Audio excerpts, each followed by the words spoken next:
माँ की सिखाई सीख।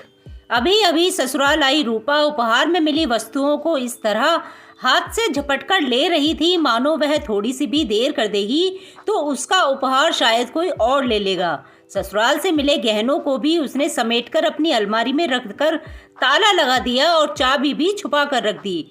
पैसे की हवस में रूपा शायद यह भूल गई कि यह परिवार भी तो अब उसी का है। जितने भी दिन वह ससुराल में रही उसे अपने पति और परिवार वालों की अच्छी बात भी बुरी लगती रही। वह किसी न किसी तरह उनसे पीछा छुड़ाने का रास्ता देख रही थी। कोई कारण न मिलने पर उसने एक दिन अपने पति से हीरे का हार लाकर देने की जिद पकड़ ली।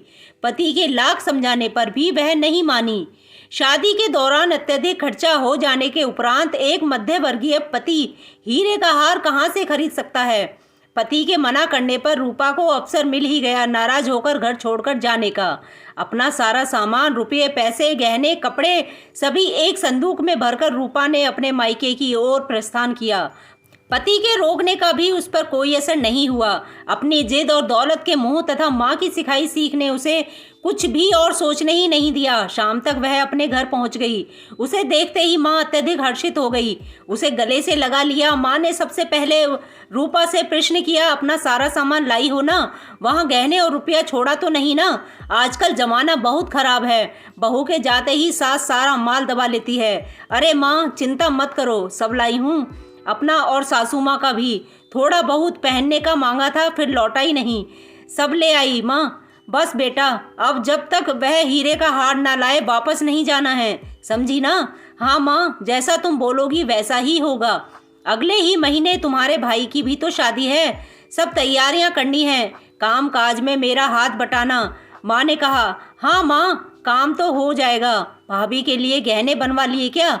अभी नहीं, तैयार हैं, ले लेंगे, 1-2 दिन का काम है, चिंता मत करो, माँ ने कहा। रूपा ने अपने सारे गहने, रुपया, पैसा सब अपनी माँ को रखने के लिए दे दिया। शादी का समय नज़दीक आ गया पर माँ गहने लेने नहीं गई।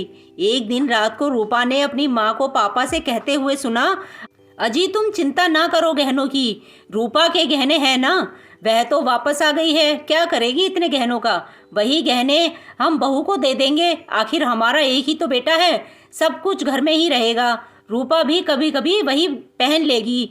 अब और पैसा रुपया कहाँ से लाएंगे गहनों के लिए? इतना आ गया है, अपना काम चल जाएगा, बेटे की शादी भी इज्जत से हो जाएगी। और यदि दामाद 5-6 लाख का हीरे का हार ले आए तो बस फिर क्या, रूपा के पास भी गहना हो जाएगा।